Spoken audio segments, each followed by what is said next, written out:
Okay, we're on. Awesome. Think. It would be cool if we had a quote unquote Jamie like outside that window or something. Yeah. Yeah, our podcast studio is a little small to fit an engineer in here as well, Right. especially if we had a couple guests. I can't wait for that day. Yeah. Pretty tight.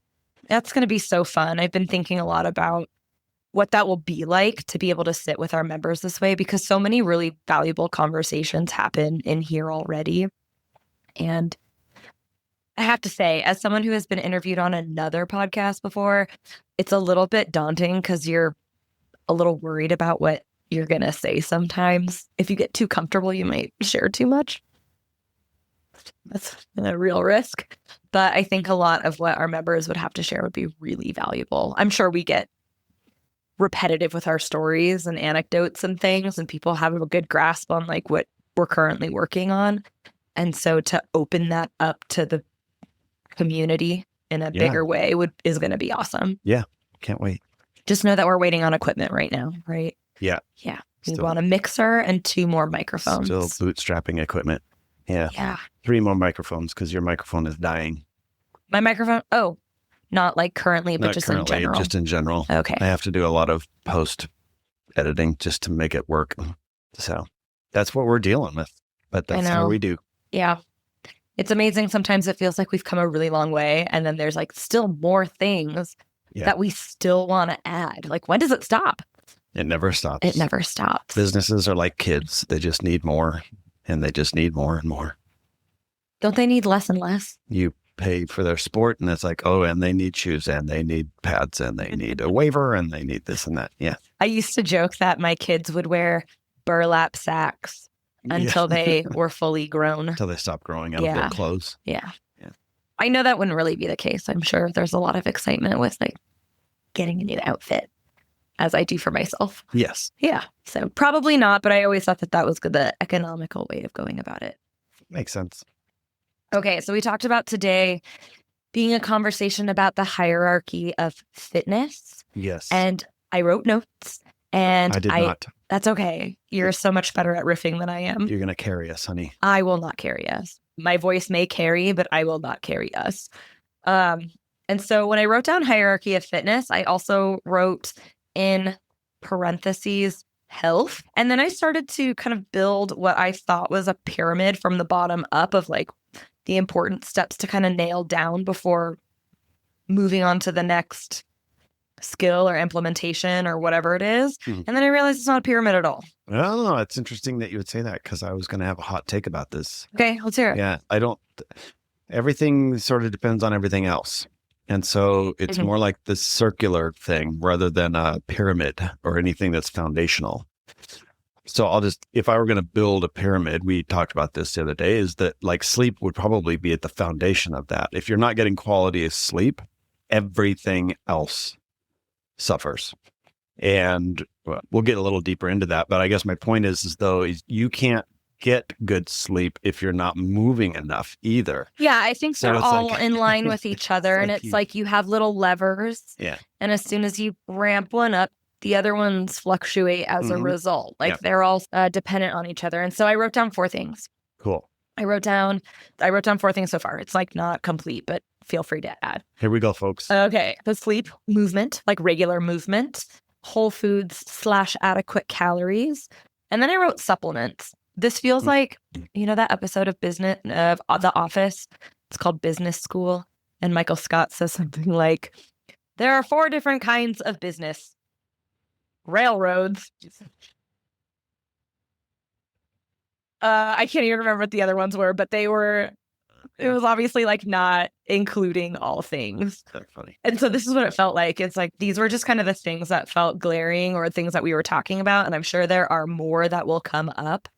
But yeah, supplements kind of feels like the wild card there. And the reason I wanted to have this conversation is that we actually got a question from a member about which supplements you and I take or what supplements we recommend to our members. And so it immediately triggered the question within me of, well, let's look at your sleep, your movement, and your food intake. Food, yeah. Right? Like those things should be looked at first before we talk about supplements. So I guess that's why it's there. Yep. Are we missing anything that we want to throw into those? I think the foundations that I've heard of in the past break things down a little bit more specifically than that. Movement is, It's broad. the biggest bucket you could possibly think of, other than non-moving. But I know Greg Glassman in the early days of CrossFit had cardiovascular fitness as the foundation. It was cardio first, and then body weight, what he called gymnastics, and then weightlifting on top of that. So he had this kind of hierarchy of fitness in that you need this broad base of cardio support in order to do any of the other things. Those were just that was like a pyramid of movement types though, right? Yeah. Yeah. I feel like within these there are pyramids. Yeah. So let's back up a little bit. So I think that you and I agree that sleep is critical. I think quality sleep, consistent sleep is really critical. So I'd like to talk about that a little bit. Just say we should talk about that first, because what's ironic about it is that you were just saying, I think this morning or maybe yesterday, I must say, guys, the days are blurring right now, but you had said something about sleep often being the afterthought. So I don't want to leave sleep as the afterthought to this episode. I think we should start with it. Yeah, that's actually the thing to dial in. And as I said before, one of the ways that I have treated insomnia, Yeah, I was going to say is that I don't have insomnia usually on the days that I do a CrossFit style workout. Oh, I feel like I couldn't stay awake if I tried. There's something about it. And it's not a matter of being tired. Those of you who suffer from insomnia know you can sometimes be so tired, it just feels like agony. You just want to sleep so bad, but for some reason your brain won't shut off or whatever. So I've definitely had those nights, but I rarely will have those nights if I have done a CrossFit workout. So there's something besides just the psychology and just being tired. It's not just being tired. There's something else going on there. And I think it's probably a lot deeper, probably above my pay grade as far as like the brain chemistry and the hormones and that kind of thing that happens from a high intensity workout like that. Well, and just to set the record real quick, just for anyone who's listening, I've probably shared this in class before in some way, but Cody's an incredibly troubled sleeper, and I am not. And we share a bed. And it's a really interesting dynamic, I think, that we have in our relationship. You know, I will have a troubled night of sleep maybe like once every 6 months or so. Or sometimes I have to migrate to a quieter space for one reason or another. But in general, you tend to be a troubled sleeper. Can you tell us in what ways? Yeah. So once upon a time in 1975, I was born. No, this could go on for a long time. I've had problems sleeping my whole life, and it's started, my original thought around my poor sleep was insomnia, because I used to have insomnia pretty bad.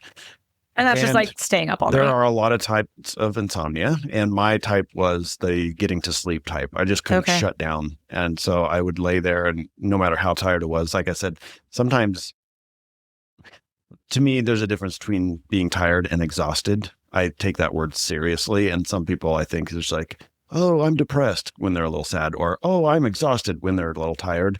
I'm talking about exhausted where you feel ill, like upset stomach, cold sores in their mouth. Like, you do get ill when you're like just tired too. Exhausted, like actual exhaustion, like, and still unable to sleep because I'll lay down and my brain will just start thinking of inventions or business ideas. Can I just say about that though, that sometimes you have the best ideas when you've been up all night. And when we first met, you had kind of told me that you were a night owl. Our schedules have never really allowed that for you. And I have always wondered what it would be like if you could just stay up all night. Yeah. Can't be a coach and a night owl. Well, you could. Maybe you go to bed right after. I'm just saying, maybe you go to bed at noon after class. Oh, yeah. I mean, I'll never see you. Yeah. That would Bye. be good. But you have a lot of really great ideas when you've been up all night. Thanks. So It's not fun. I know, sorry. But Not to minimize. like I said, I feel like I've kind of gotten over that because I know if I'm training regularly and I'm got a lot of other things dialed in, I have been able to mitigate that quite a bit. Well, and It here's still that happens- lever kind of thing we were talking about. It still happens once in a while, but I will give everybody my pro tips for getting a good night's sleep, pulling out all the stops. There's all kinds of stuff out there to try. I only have one. And I would say experiment. I would say experiment with whatever, because I don't think there is a right answer for everybody. But for me, the biggest lever on that is training regularly. So even if you don't want to work out, or if you're tired or your sleep has been crap, try to get a workout in anyway. We will be talking about that. Yeah, and do Any what you can. Particular time of day. Earlier is better. I was going to say morning should be better because... Well, there's a hormonal shift in your brain about what happens with that cortisol spike earlier in the day actually helps you to produce the right hormones and the brain chemistry for going to sleep at night. So it's a part of your natural circadian rhythm to have activity early in the day.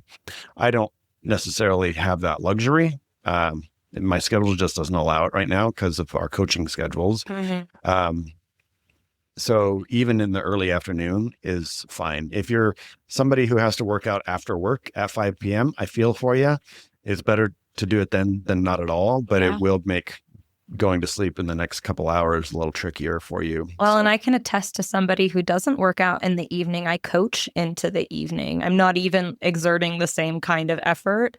And I come in like buzzing for hours. That psychological energy. Yeah. So that's one lever. The second lever, though, which is probably just as important, and I think this one is more universal, like applies to almost everybody, which is stop eating as early as possible. Intermittent fasting and that kind of thing is pretty popular these days, but I think a lot of people skip breakfast because that's easy. If you wake up, you can just kind of like, I'm just not going to eat until I really need to eat. And sometimes you can make it till 2 or 3 in the afternoon. And I used to intermittent fast that way as well.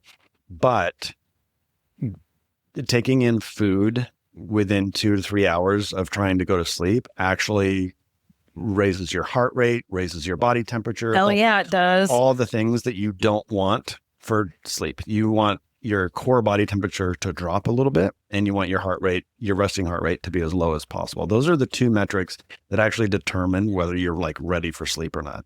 As someone who's not really a troubled sleeper on a regular basis at all, that has been the biggest change. That I can't say that I have been doing it as of late. I've slipped a little bit, but I at one time was fitting in all of my meals before 3:30, before my evening shift, if you will. And that made a huge difference. Like going to sleep with a full stomach, I would run hot.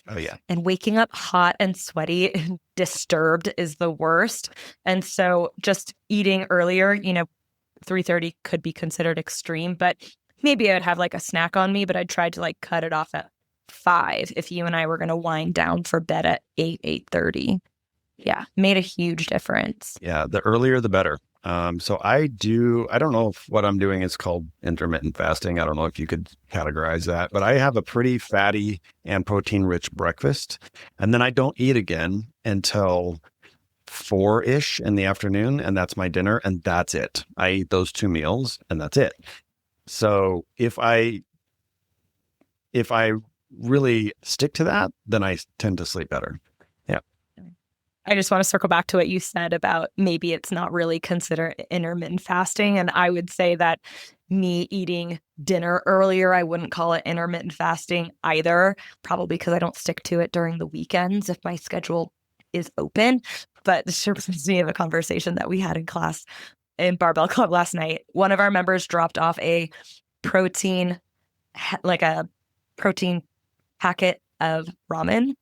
And someone had said like, man, they're making everything protein rich these days, like even things that don't need to be. And Devin had said something like, what about gluten-free pork?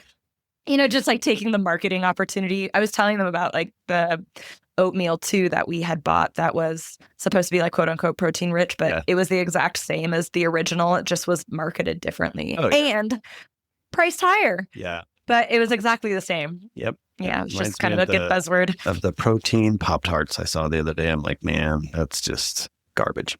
I want them to be good, but I'm sure they're terrible. I would just have a regular Pop-Tart. I mean, if you're going to eat crap, you might as well just have crap. Have like crap all the way. Yeah. Okay. Let's go all in. I am going to say at my most competitive and also at my leanest, I was eating Pop-Tarts. It was my favorite pre-workout. You were training like 20 hours a week. I know. Yeah, I don't live that life no more.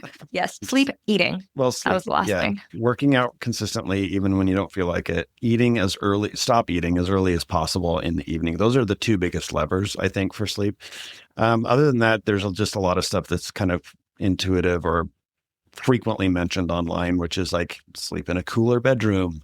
No screens. No screens for 90 minutes or so before you go to sleep. That one you and I bounce back and forth between. Yeah. Well, we struggle with that because of our schedule. You finish coaching at 7:30-ish on average, and I tend to work on administrative tasks right up until the time you're done coaching. Right. So you and I are finishing work at 7:30 p.m. Well, and if it's like a particularly long day of work, I'll seek you out in the middle of the day and I'm like, let's have fun tonight. Yeah. I say it in those words. I know. Because I just want to not work and hang out with you. and unfortunately, that has meant like you and I are watching The Office with popcorn, which are two things that we just talked about not doing for sleep. Yeah. Yeah. But we and I kind of like fluctuate. Every once in a while, we'll just do kind of like a screen-free week. We're not perfect. No, we're not. That's actually something that I'll circle back around to probably at the end. Anyway, there's magnesium threonate. I know magnesium is brought up quite a lot, and it's pronounced like threonate, but it's not the number 3. It's like a word, threonate. That there are a lot of kinds of magnesium. Like, I don't even know how many. The last time I was looking through a list, there was like over 20 kinds of magnesium. Do you know which kind is in a banana? No, but the point is that it does matter what kind for specific needs. So if it's to help with constipation, it's one kind. And if it's for like workout recovery, it's another kind. But for sleep, there's a couple of different ones that help with sleep.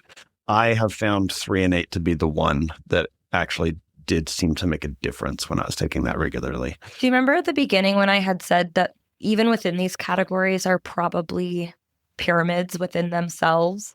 And, you know, some of the things that we're talking about now are like something that you would need to purchase, right? Like, but there are a lot of like free or hard-hitting means that you could improve your sleep that are like the basics. And one of them that I would say that you and I have really embraced since the new year is having a consistent bedtime. Yeah. Yeah. Yeah. We have not been as good recently on that because of our weekends. Loosened it some. Yeah. It's not off the rails, but we've loosened some to like work within a 2-hour window. So to explain, this consistency should be within a 30-minute window. And so we've strayed a little bit. That's what we were doing. We were waking up. We were pretty militant about it for a while. We were even on vacation, and we were getting up at 5 a.m. on vacation, if you remember right. I do. And it was awesome. It really was. I will admit that I actually did feel better. Like energy-wise, it made a big difference. I'm reluctant to want to get up at 5 o'clock in the morning on the weekends or on vacation, but it actually does make you feel a lot better to be consistent. The caveat to that, though, is that you got to make sure you're getting enough sleep. So if 5 a.m. is the struggle and it just getting worse and worse, you really need to prioritize getting to bed earlier, which is where you and I struggle because of what I was just talking about. You get done at work at 7:30 or 8 p.m., it's really hard to wind down fast enough and feel like relaxed enough to go to sleep by 9, and 9 to 5 is 8 hours. So it's tight. It's a very, very, very tight schedule to try to get adequate sleep and get consistent sleep as well for us. Yeah. That's just kind of our coach's schedule, though. Like, not most people don't have these weird bookend days where we're coaching at 6 a.m. and then finishing at 7:30 p.m. Yeah, I was going to say that's not a typical work schedule. If you work a 9 to 5 or if you make your own hours, you could have a lot more success in the wind down and the wake up being more consistent. But it made a huge difference. Yeah. Not just being at the whim of like whatever my body felt like it needed, because I was giving it enough to perform really consistently. Yeah. We have had a lot of change over the last handful of months. So, you know, you always have to recalibrate when there are big changes in life. Yeah. Well, we're burning the candles. We haven't even had a chance to look at like our calendar. We're burning the candles at both ends. And so that's just a phase that we're in right now. But we did find a lot of success in it. So I would highly recommend playing around with that. Mm-hmm. Another thing you can try, which we've had success with, but again, it's better if you have a little bit more flexible schedule, is to set a bedtime alarm instead of a wake up alarm. You set an alarm to go to bed on time. And if you go to, start your wind down on time, then eventually you can just get up in the morning. You don't have to have an alarm waking you up in the morning. I hate that alarm so much. Go to bed alarm? Yeah, like instantly angers me. Well, that's because you have a defiance. You don't want to go. I don't want to go to bed. Every day of my life. Yeah. I have to say that waking up is the hardest thing for me every day. It feels miserable most of the time. Like you were talking about having a hard time going to sleep. I have the opposite experience. And it has been like a joke in my family my whole life that like waking me up took an incredible amount of effort, even when I was a child. And I haven't really grown out of it. That's why when I wake up easily, it's like, oh, this could be the best day ever. It's not often, but yeah, even if I sleep a lot or I sleep super deeply, I remember my dreams every single night. I hardly wake up in the middle of the night to like go to the bathroom or anything. And I wake up super tired. Be interested for you to have a Whoop so that we could actually see what your sleep structure. Well, I have a Whoop. Yes, you just have never worn it. Well, because it's ugly.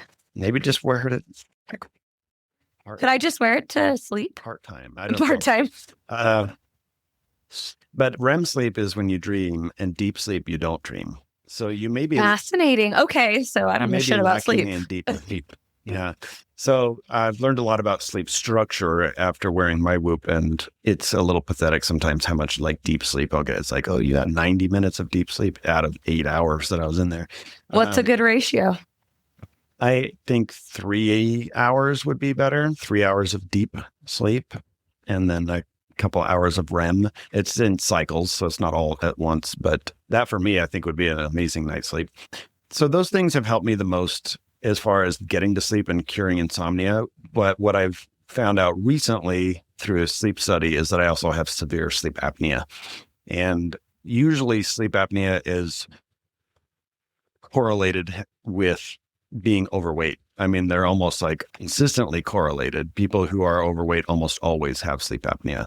However, right now I'm sitting at 11 to 12% body fat. Nice. I'm not overweight, but it's like a structural issue. It's your gorgeous nose. I have a structural issue in my sinuses where they kind of collapse in on themselves. And so what I have found is you can have all the greatest sleep habits in the world, but I have not had many nights probably in my whole life that were actually good night's sleep.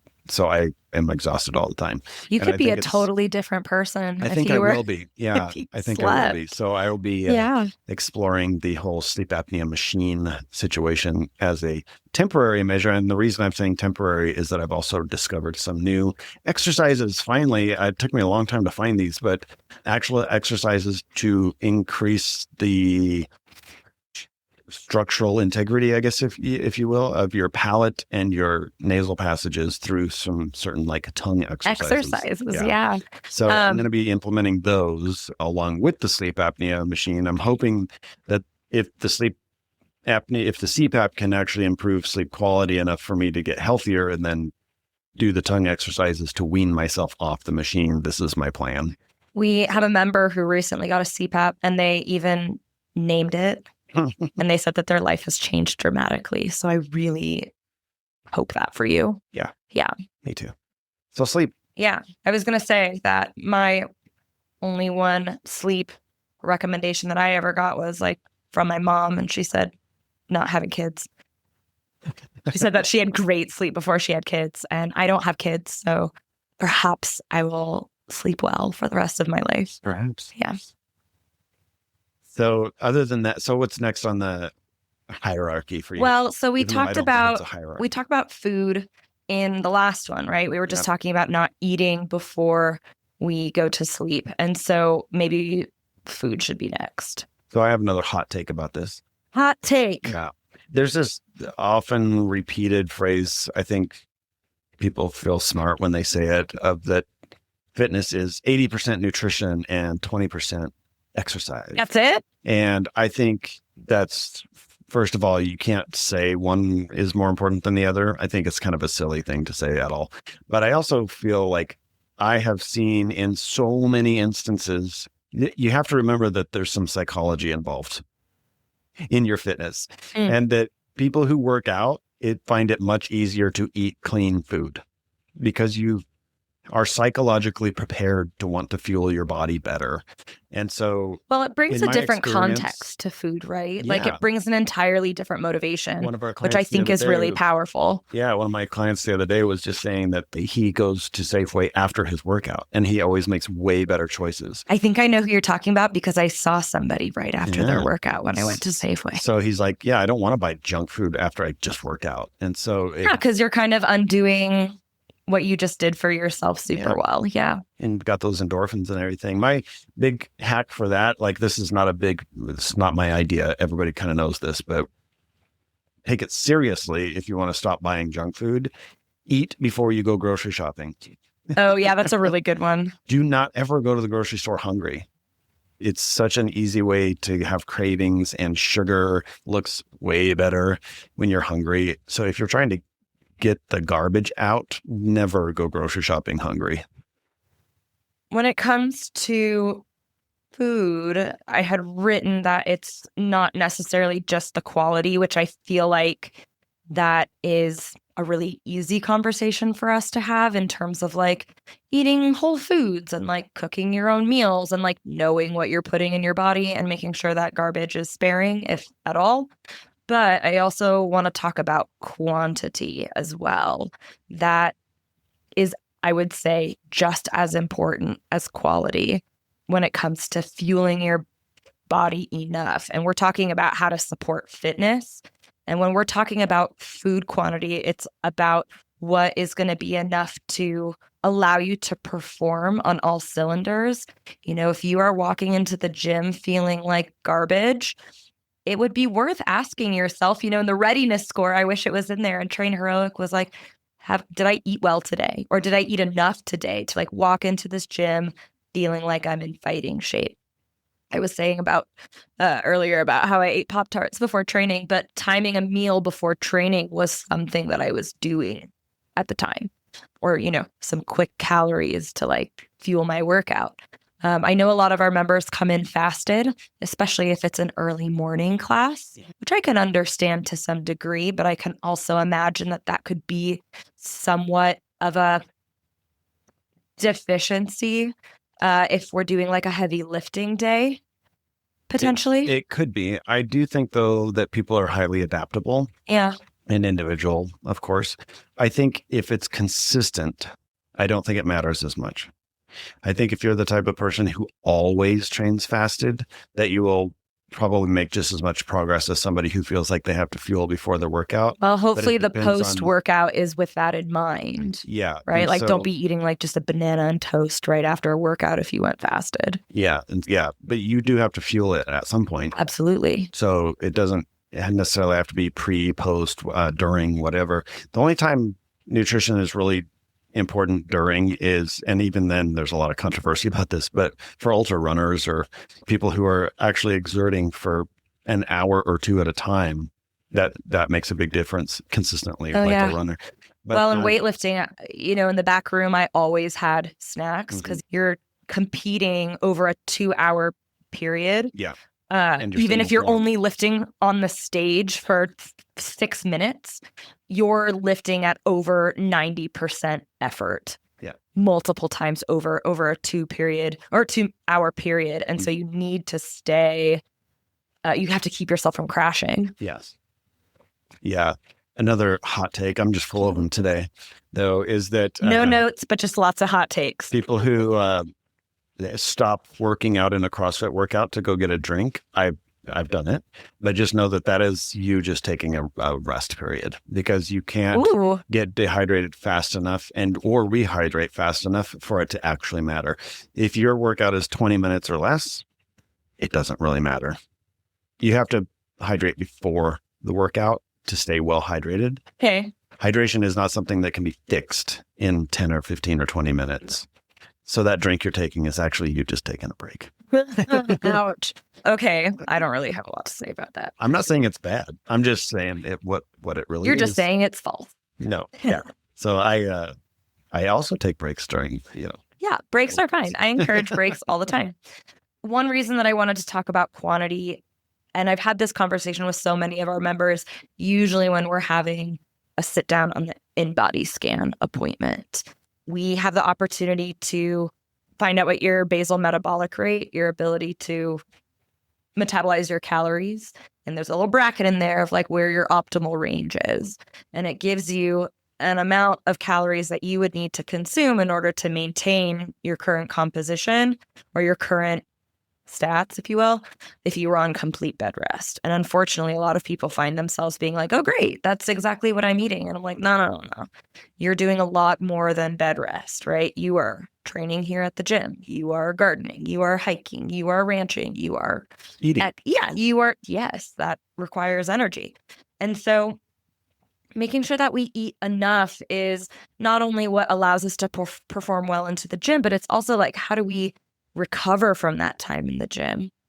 People who I would say are like really inflamed or super injury prone, I would be asking them about their nutrition as well, not just in terms of what the quality was. Of course, that can make a huge difference.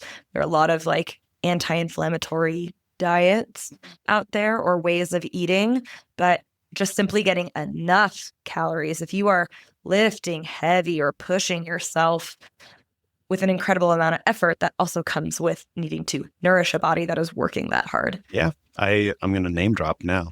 Kelly Starrett, when I was down at the conference in California last year, I got to speak with him briefly, got to meet him. And you and I have followed his work for many years. Since the beginning. Yes. And so it was cool to be able to meet him. And in the short conversation that we had, he talked about the fact that when people come to him with frequent and chronic tendinopathies,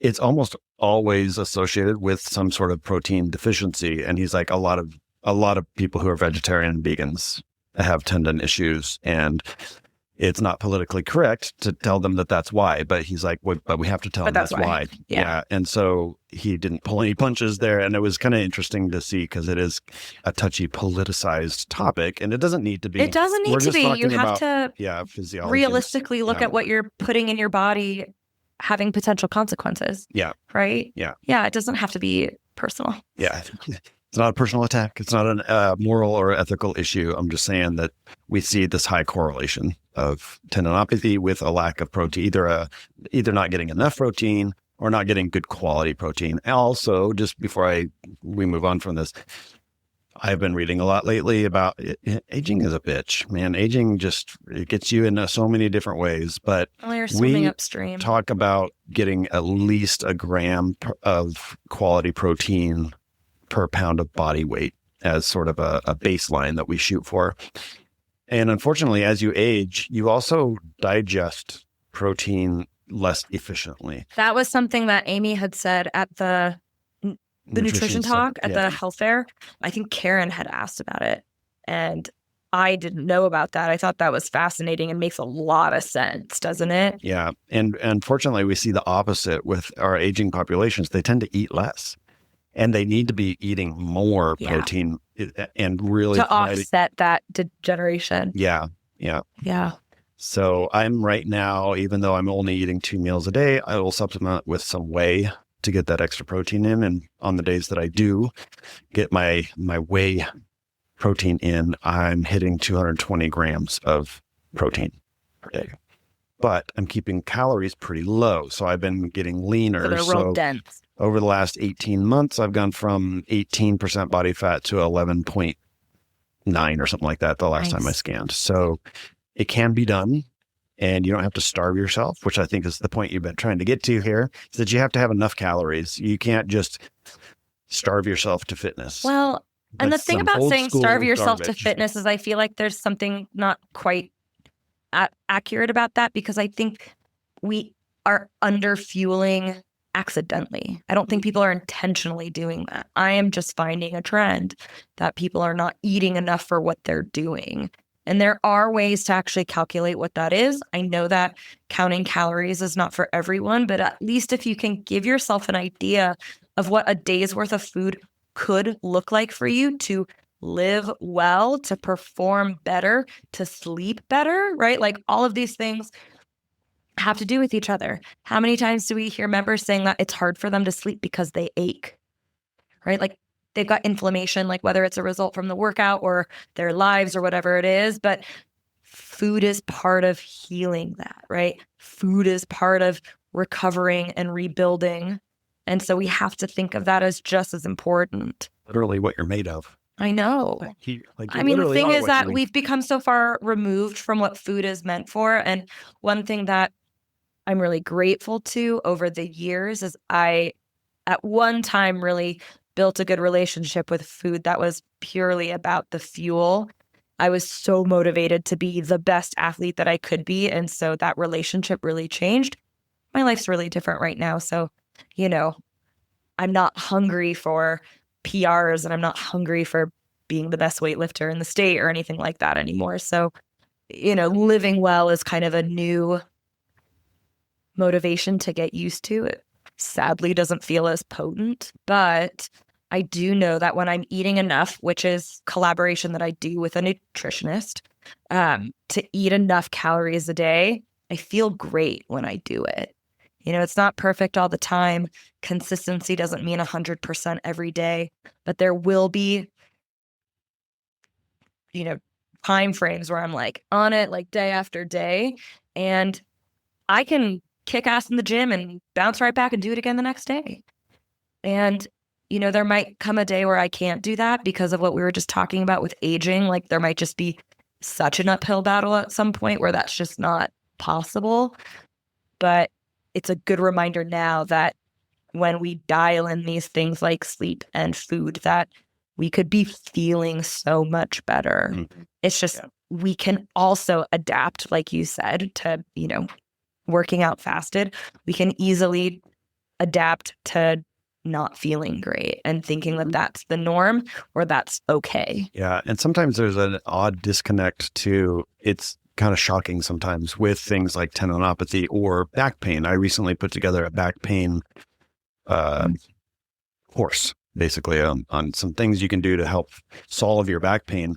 And one of the first things I said in the course introduction is like, food actually matters here. You may be thinking of your back as a specific issue, but it could also be sort of a global systemic issue, whereas high inflammation can cause that pain. And it can be a real psychological disconnect because you feel this acute pain in one area of your body. And it can be shocking if you can reduce global inflammation, like throughout your body, how it really helps that one acute area that you're feeling it in. Because your body is able to repair itself if it has the means to do so. Yeah, and this is true not only with food, but the sleep issue that we talked about. As somebody who's I'm going on almost 2 years now of the Achilles tendon issue, which I finally fixed, thank God. But it took me almost 2 years. But throughout that whole time, one reason it was like 2 steps forward, 1 step back is my sleep issues.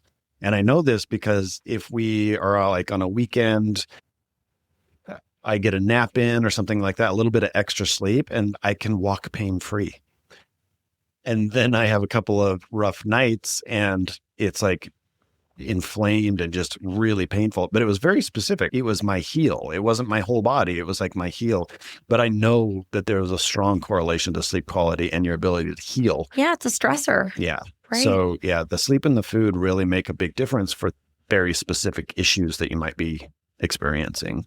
So rather than try to fix your Achilles or fix your back with like some magic exercise that's going to help that one thing, take a look at these big things like your nutrition and your sleep first. Yeah. I was going to say that if anybody is curious about figuring out how much food they could be taking in to perform better in the gym or adjust their composition, or if you are dealing with kind of like a systemic inflammation challenge, like come see us, make an in-body scan appointment. I think it's the coolest thing that we do here at the gym, amazingly.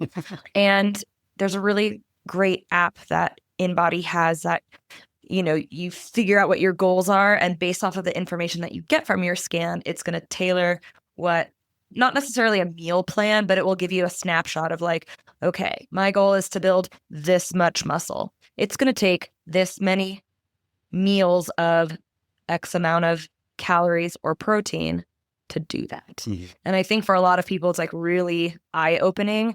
It's kind of like, this is kind of a funny example, but like we did sumo deadlifts this week, and I was teaching people how to get lined up with where their positioning should be. And almost everybody was like, dang, that was way wider than I thought I had to be. And people had to really stretch into those positions. And I feel like nutrition's a toughie because you really do have to kind of stretch yourself, but it's just like training, right? Little bits at a time. Yep. You build the habits, you build the consistency, you mess up, you come back, like it's all part of it. Yeah. Yeah. Yeah. I'd like to talk about two different aspects to weighing and measuring food, because people are really repulsed by the idea. A lot of people are very repulsed, like, I'm not going to do that.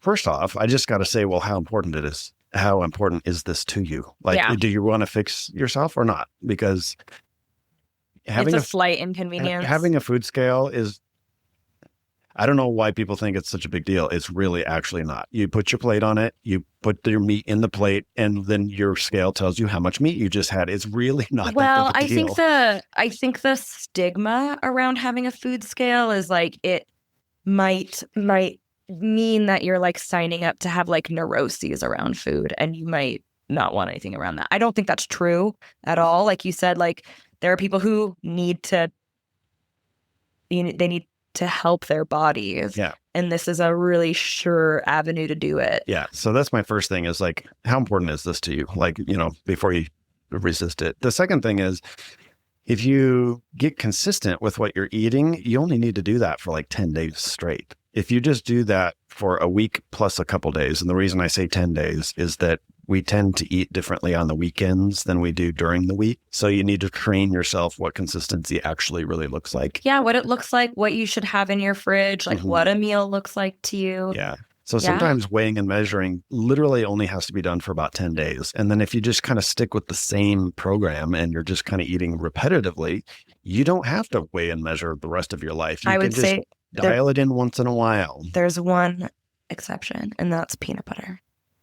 Well, 1 tablespoon of peanut butter is insanely smaller than you think it is. Yeah. Yeah. a serving size of most things is way less than you think, especially M&Ms.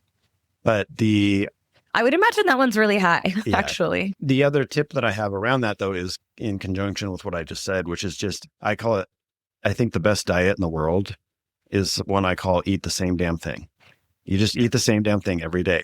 And that can be pretty unique. What is working for you? What gives you some energy? What gives you enough protein without overdoing the calories or underdoing the calories within a certain window? But once you figure out what that is for you, I think we've been taught, and I think we still hear this from a lot of nutritionists, that you want a lot of variety in your diet. And the thing about that is that it does make sense as far as getting micronutrients in. Mhm. Eat a lot of different colors, eat the color wheel, like all these kind of fun things to say. And I'm not disagreeing with that, but throughout our evolutionary history, we have not had access to monk fruit, or unless you're in a tropical I region. think it's monk fruit. Yeah, I'm just saying there's not a lot of basis for this historically. We've had to eat seasonally. We didn't ship things from Mexico to Oregon. I'm feeling personally called out. I'm not calling out anybody's preference. This has nothing to do with preference. Eat whatever the fuck you want. I'm just saying that I don't think it's necessary for health to try to eat the color wheel all the time. What if you eat the Let same? me finish here.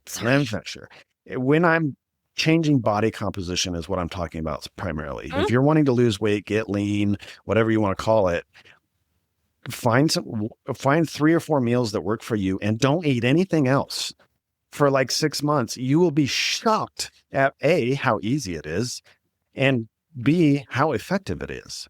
I eat the same breakfast 7 days a week, and then our dinner is pretty similar, I would say 5 to 6 days a week. And that alone has been the thing that's taken me from about 15% to 11% body fat. Because I haven't changed anything else. That's all I've done. I just took out lunch because I was overeating, and then I've just tried to eat the same thing. There for a while, I had like 3 or 4 different breakfast go-tos, and we were getting a lot of variety. Well, the important thing about the way that you're eating that I think is important to say again is that you're eating enough calories within those 2 meals. Yeah. The trouble that I see often, especially when I'm sitting down with members, is that they're starting to substitute things, but they're also starting to eat less of it. Yeah. That's not helping the situation. It's definitely helping with making choices, but it still might not be supporting your composition goals, your performance goals, your recovery needs. Yeah. And I'm going to say needs because those aren't goals. We all need recovery from all the stresses that we have. The other benefit of eating the same thing all the time is it's really easy to tweak. My last body scan, 2 scans ago, I realized I was losing muscle at a rate that I didn't want to lose because I was losing weight, cool, and I was getting leaner, which is what I wanted. But according to my in-body scans, I was also losing muscle. Yeah. And that kind of freaked me out a little bit. But all I had to do was take my breakfast, and I just literally upped the amount of protein. And Cody's currently taking in like 100 eggs a week. Close. No, I ate 6 eggs every morning. And it's like a whole plate and 4 strips of sunny side up eggs. Yeah. And 4 strips of bacon and about a tablespoon of quality butter. And I know that's like super high fat and all that, but that is, I went from 4 eggs to 6. And then at dinner time, I've gone from like 6 ounces of meat to up to 10 or 11 some nights. But that's it. That's the only thing I changed. I didn't do any dramatic differences to what I was eating. And my point is that I continued to lose body fat, but I have maintained muscle. So I'm getting leaner and lighter, but hanging on to your muscle. Yeah. So by eating the same thing every day, I'm not saying people have to eat what I'm eating. If you don't like eggs or you're allergic or whatever, that's not my point. My point is if you're eating the same thing, it's very easy to make minor adjustments and actually see the results of those That's actually another point that I just want to make that probably will be a good segue into our next topic. When I sit down with people for their initial in-body scan, they're a new member with us, I say, try not to change anything else in your lifestyle. Let's just see what happens as a result to training with us. Yeah. Right? Let's try to isolate this one thing. I do think that sometimes on our roads to fitness, we try to do a lot at once because we're feeling motivated to like hit all of these things. I do think when it comes to sustainable life changes, you want to introduce things slowly so that you see if it sticks, you like it, it works, but it's sustainable, right? We don't want to be completely consumed by this effort when we've got all this other stuff to manage. And so, like you were saying, with being able to make tiny tweaks, like that's a really cool use of the in-body as well, is testing things out, right? Do everything the same. And then like for the next 2 months, I'm going to try adding a extra meal of protein. Let's see how that goes. Yeah. Yeah. There's a lot of really cool ways to use the in-body and the in-body app. So I'd say if anybody feels really motivated by data, or it might be in need of more than I'm just feeling better, more capable, performing better, if there are some like real health risks that we might be addressing, the in-body is a really useful tool. Yeah. What's the next thing on your list? The next thing is movement and just regular movement. And I thought that we could kind of batch this with another thing that our members ask us about a lot, which is what they could be doing between sessions, because some people only come here 2 days a week. To me, I would not call that consistent movement all week long, right? That's only 2 out of 7 days. We initially started with this kind of offering because moving to the county, we really quickly realized that people are involved in a lot here. And so we wanted our service to be kind of like the touch points each week that people could build momentum off of. And so often we hear, well, what could I be doing between my sessions if this is the only thing that you're doing right now? Yeah. And so in terms of fitness, we've already done an episode about scaling and like how to do things in here really well, but we want to broaden that now and talk about what movement looks like on a consistent schedule. Yeah. Day to day.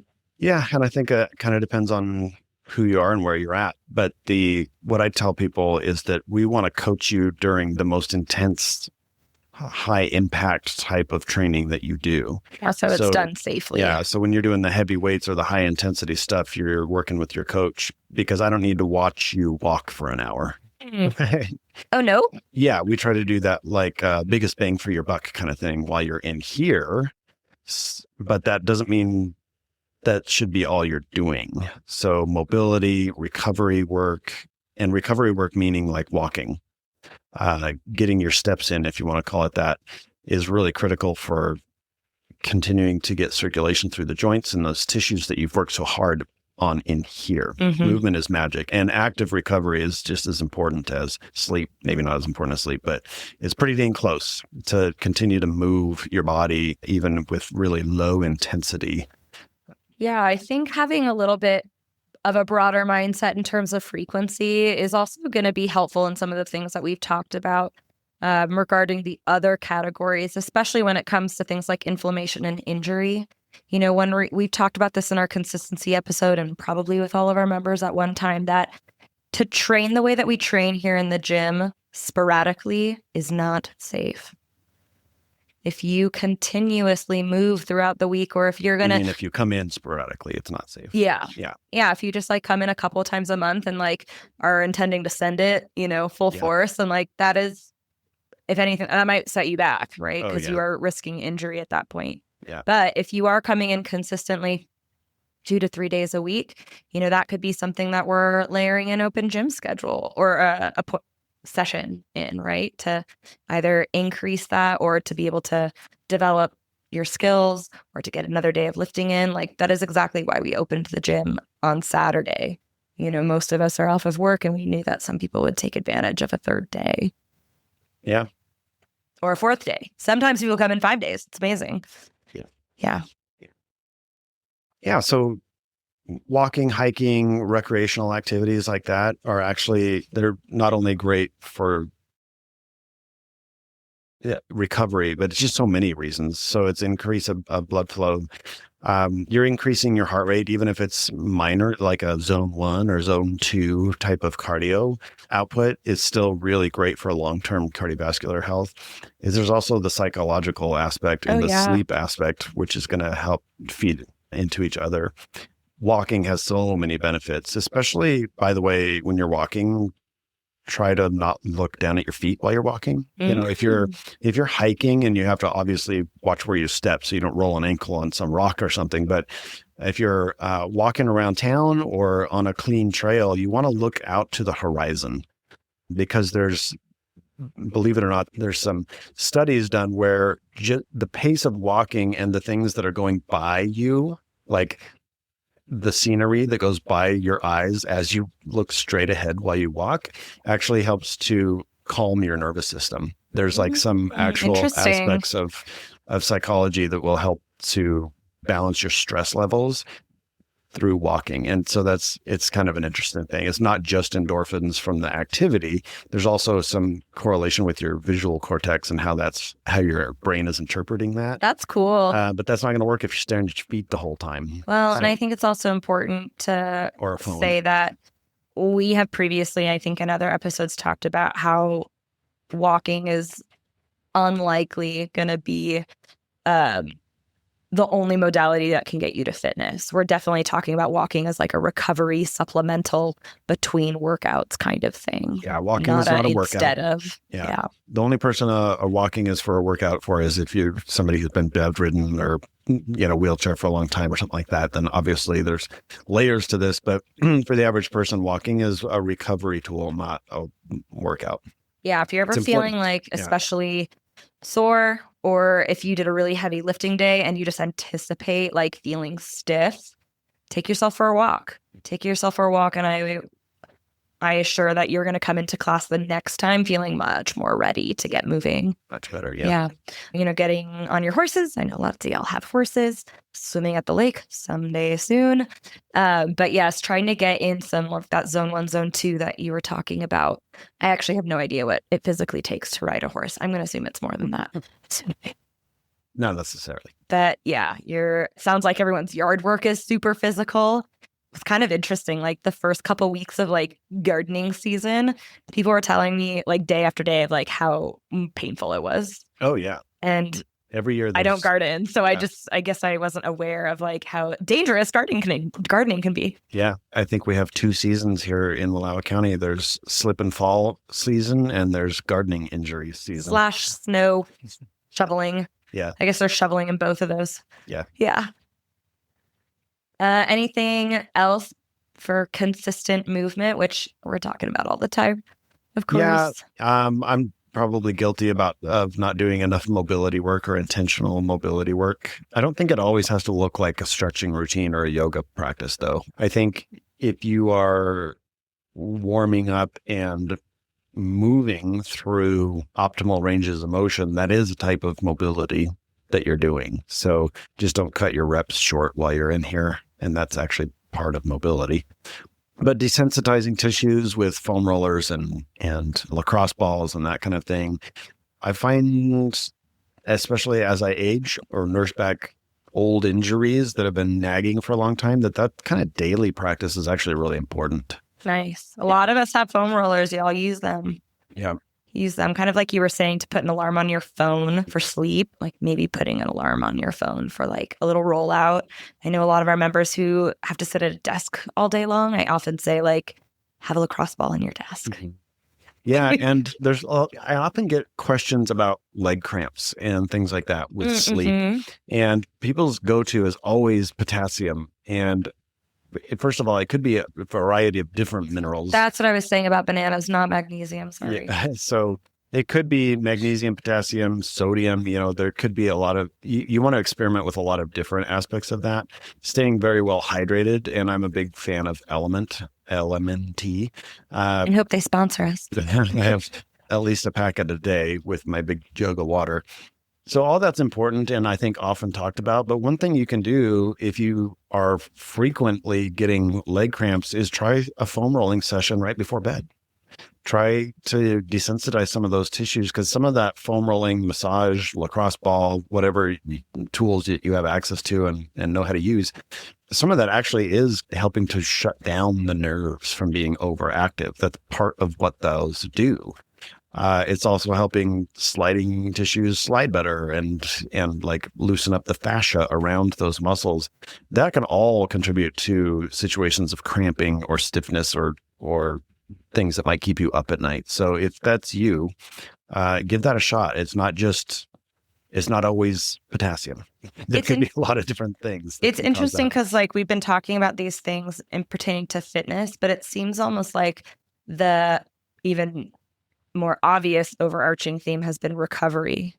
All of these seem to be really geared towards recovering well, so that we can do better in fitness, right? That's part of that cycle. Yeah, I don't agree with this statement anymore, but there was a time when I used to say, just because I was pushing back a little bit, overcompensating. Oh gosh, what? People saying like overtraining, and I would used to say, people are not overtraining, they're under recovering. Mm-hmm. And I don't think that's always true, but I do think often it's true. I think that you can probably get more training volume or higher intensity training if you are consistently taking care of your recovery in a very active way and not just like going through life thoughtlessly and then coming into the gym and trying to kill yourself and thinking that is how you're going to get fit. I think that was kind of part of the CrossFit movement there for a while, of like people just killing it in CrossFit.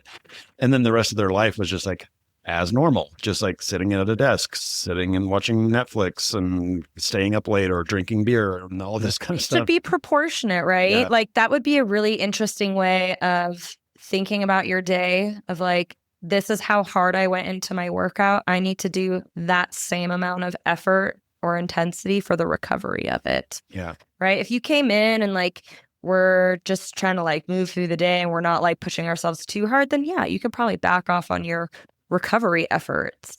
But if you're really stressing your body in here in the way that we can be intentionally, then that effort to balance it out has got to be matched. Yeah. Get your sauna session in. Yeah, get your sauna session in. There are always lots of really great yoga courses that are popping up, and they tend to be on the restorative side. Phase 6 is a really great resource. I've always really liked their mobility stuff. I'll link to their stuff Okay. and Kelly Starrett's in the description of this podcast. Cool. So there'll be a couple. So those two particularly really good stuff. And Beard, the best you can be. And that guy, I forget his real name, but he's also really How can good. you with a name like that? He's really good for coaching through some of the controlled articular rotation type stuff and joint health. He's really, really good. So I will link to all 3 of those resources for y'all, because that's all stuff you can do at home. They've got a lot of quality information, even on social media. So you don't even have to buy a course. Yeah. At first, you can just access Taking all the of good free stuff first. Yeah.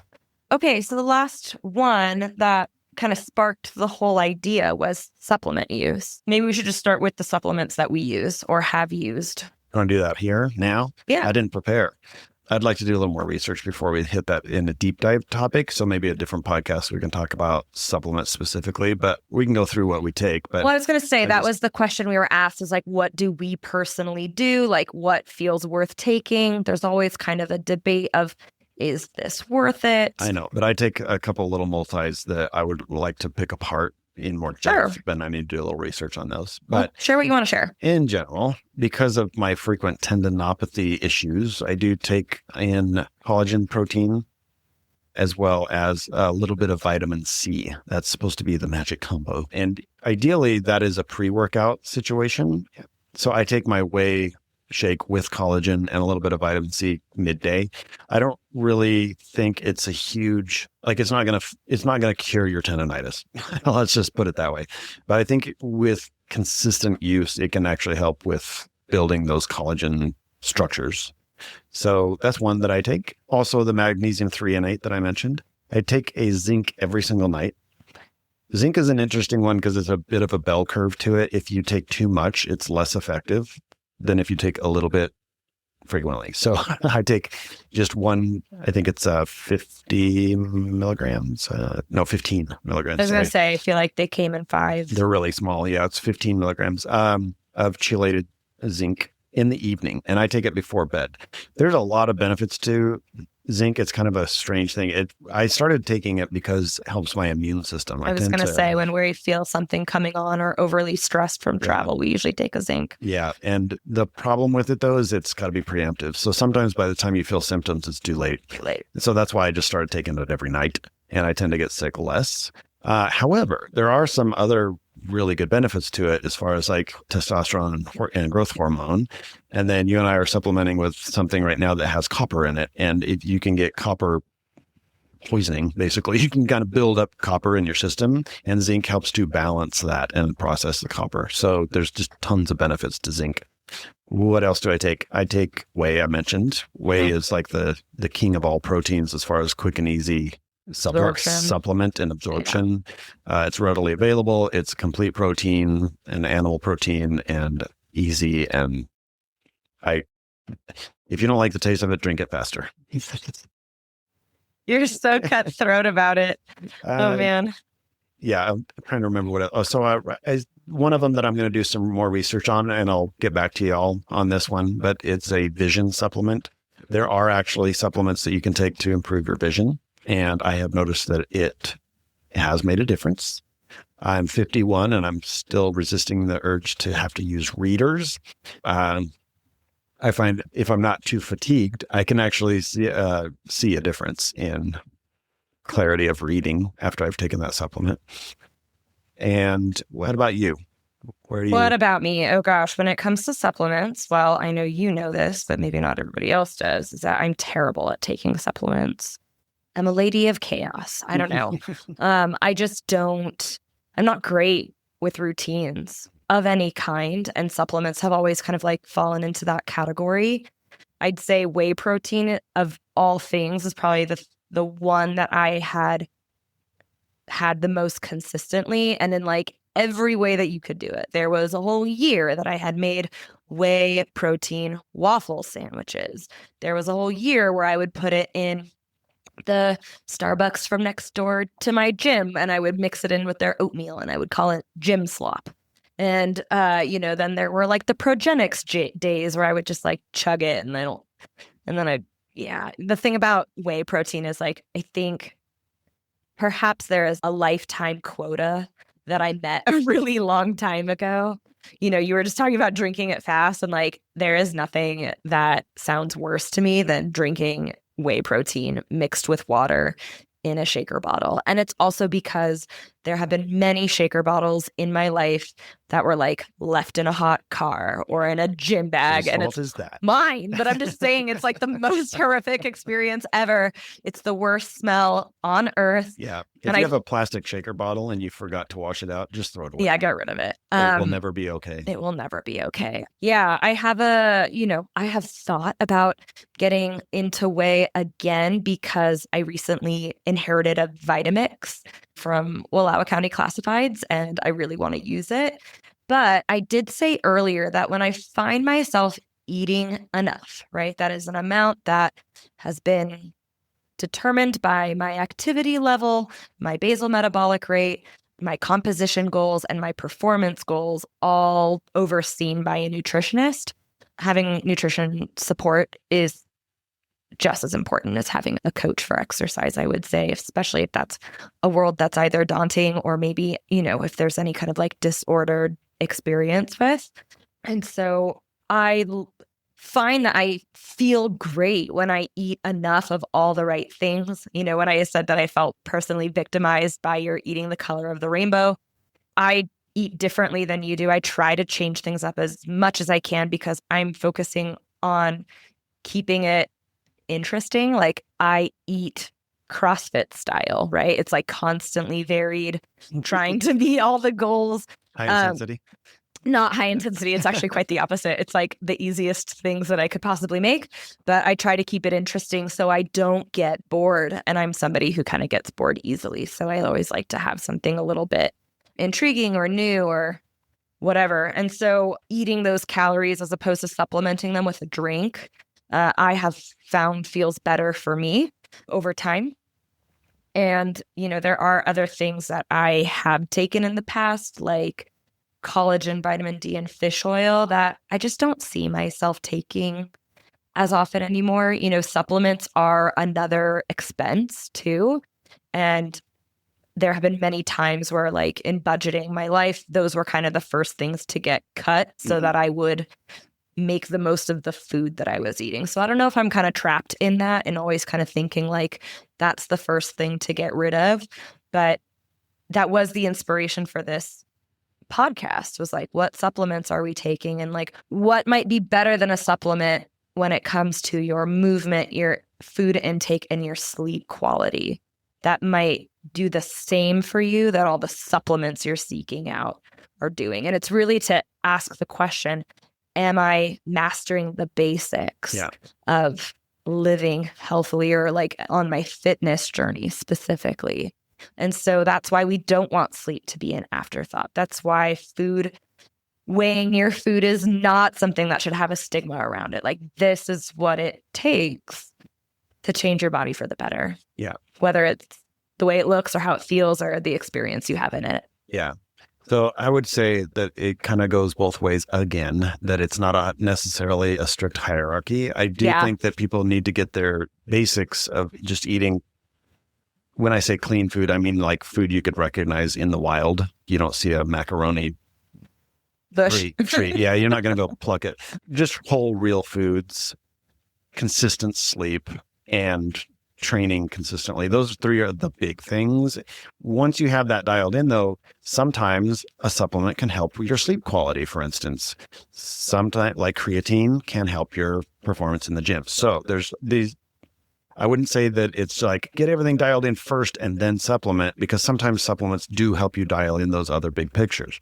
So it does go both ways. I just have found that there is no supplement that's a big magic fix. Like, I think that's been the other challenge they're for me. overly sold, I think, as far as like the benefits.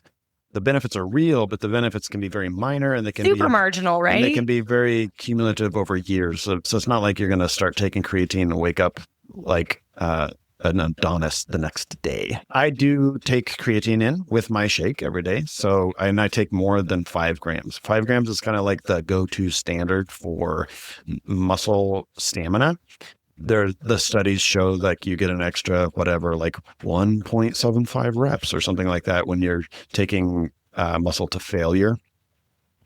So there are legit studies that you can get more reps done in your workout when you're supplementing with creatine. It's one of the most studied long-standing supplements that there are. It's safe and it works.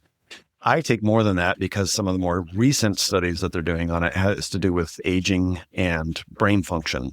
And interestingly enough, compensation for sleep deprivation. So they have done cognitive studies where they'll keep their subjects up for like 2 days with no sleep, and then they have to do some cognitive tasks.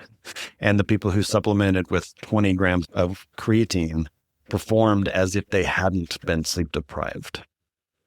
Now, that was kind of a one shot and done. I don't know about chronic sleep issues, but I'm like, I don't think it's going to hurt anything. So I take like that 20-gram dose that has been studied.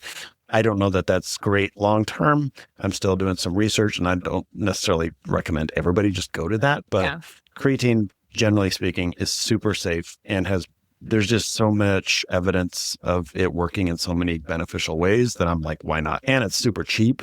Like, I buy it in a 2-kilo bag that'll last me forever. And you don't have to go get the highest quality creatine on the market because it's cheap and easy to make. So as long as it's a fairly trustworthy company, just get the cheap creatine monohydrate, plain, no flavors, no crap in it. And then I do supplement with fish oil, and that's the opposite of what I just said. You need to get the highest quality fish oils you can find, because rancid fish oil in a pill is actually bad for you.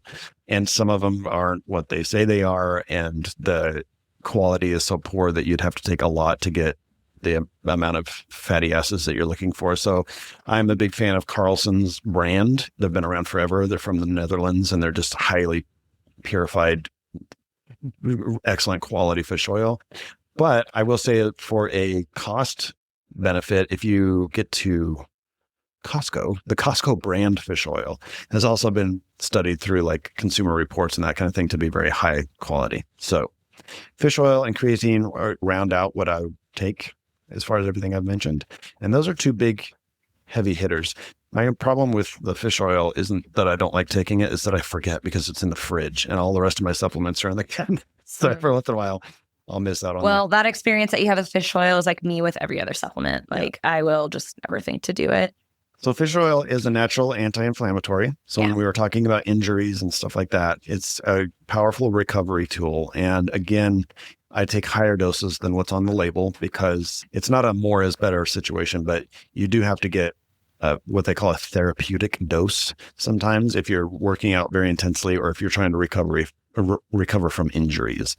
So I take like a tablespoon a day, which is about 4 times what the label says. And it's good. It's not gross. Yeah, it's a nice lemony flavor. I mean, if you can imagine taking a tablespoon of olive oil that's kind of lemon flavored, that's about what it's like. You can get it in pill version, but you'd be taking 12 pills. So it's just up to you.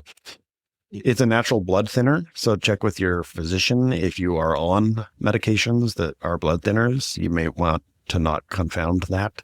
But I think that's why it's an anti-inflammatory. And I think that's why it helps with injuries, is that when you have a tendons and ligaments, they're white because there are hardly any capillaries in there. There's really low blood flow. It's one reason they're slow to heal. And so my theory, I don't know, I haven't really been told this by any authority, but as a blood thinner, to me, it seems like it's helping blood get into those tissues that makes sense, that have less blood flow naturally. So yeah, I think about that a lot with people who are maybe more sedentary throughout the day too. A lot of physical challenges come with sitting for many, many hours. Yeah. Yeah. And so I think that could be really helpful if you find yourself working out really hard with us, but then needing to go to work where you're going to sit for the next 4 hours. Yeah. Yeah. Well, so the one thing that I wanted to kind of wrap all this up with is, releasing the pressure of all of these efforts now and then as well. Mm-hmm. It's really important for us to remind you guys that like we are people too, like all the things that we make suggestions for you guys. We know that doing everything 100% of the time is not realistic. Are you talking about pizza night? What are you talking about? It's pizza night. Yeah. Oh, okay. Yeah. I was like, wait a second. What? Yeah, we're going to have pizza tonight. We've been looking forward to it all week. When we were talking about food, I have always had this idea with my food life and my training life. I think I got this from Dr. Dave Reef, the 80-20 rule. 80% effort in any of these domains is going to move the needle. Doesn't have to be perfect, but it's enough effort to be directionally correct without backsliding. Yeah. And so I'm sure everybody can understand or has experienced to some degree with anything like this, trying to be so regimented that you do everything perfect every time and that fizzling out really quickly because the demand that you're putting on yourself to change your lifestyle is so great. Yeah. So building up steadily, maybe trying 1 or 2 things that we talked about today and allowing it to build momentum. But then even once you get there, we don't measure everything we eat, but we measure a lot of what we eat, right? It's not everything, but I usually measure out my protein just to make sure that I'm not like lowballing it, right? That's easier for me to do. That's the only thing I measure is my protein. Yeah. But I think it is important to relieve the pressure here and there. Like tomorrow is going to be our day off, right? And the goal is to do no work, We are going to work out. but no work. Just to kind of unplug from responsibilities. I think that's really important. I think you have to let yourself off the hook. I even talk about that during our workout sometimes where it's like, I said it today. We had 3 movements. Maybe it was yesterday. Running, pull-ups, and sit-ups. And I said, pick 1 or 2 to really kick ass with today. And then like let one station be like something you look forward to. Find some balance there so that everything sucks. Changing your life can feel like a lot of really hard work and a lot of mental contorting and a lot of effort and a lot of frustration. You have to be a bit of a scientist with yourself to see how these things are working for you. There are many more choices beyond what we just talked about today. And so just kind of keep trying to reorient yourself to be directionally correct. And not perfect. Yeah. And just be okay with that. We expect that of no one. We want what we do in the gym to be additive to our lives. For some of us, it's something we really need to live well. And so we want it to be enjoyable too, right? We don't want this to be like, you're going to come in here and suffer the whole way through it. Like there's a reason that we do it as a group. There's a reason we play fun music. Like we're trying to make the hard work an enjoyable thing for you all. I hope we're doing that well. And I hope that you also get an understanding of like what our values are as coaches and what we want to see in the gym. We want everybody to work hard. And we want to see really amazing results. And we totally do. And we just want you to know that we know it's not as a result of perfection or killing yourself to do it. Never. Yeah. Life is short. Have some fun with it. Totally. But stay healthy, stay well, stay capable. So that you can have fun with it. Totally. And you're not miserable. Yes. Because it's long-term misery if you're not healthy. True that. Well, is there anything else that you want to layer in here? No, just if anybody has podcast topics, please throw them our way. Things that we can deep dive on, do some research for you or whatever it takes, or our viewpoint on something. Sometimes with just the 2 of us, we have to dig a little bit to figure out what these are going to be about until we get the technology put together to be able to have you all on as guests. So we would love to have some longer talks with many of you. You are interesting folks and we care about you deeply and we'd love to share some of your stories with other people. But yes, there's so much to brag about. Yeah. Those highlights we do on Instagram, like don't even do it justice. Not even close. Yeah. But we need to upgrade some technology. So in the meantime, it'll probably be the Tolly and Cody show. So if you have topics you'd like us to cover, please let us know. All right. All right. It's been good. Love Thanks. Love you too. Thanks for being here. Bye.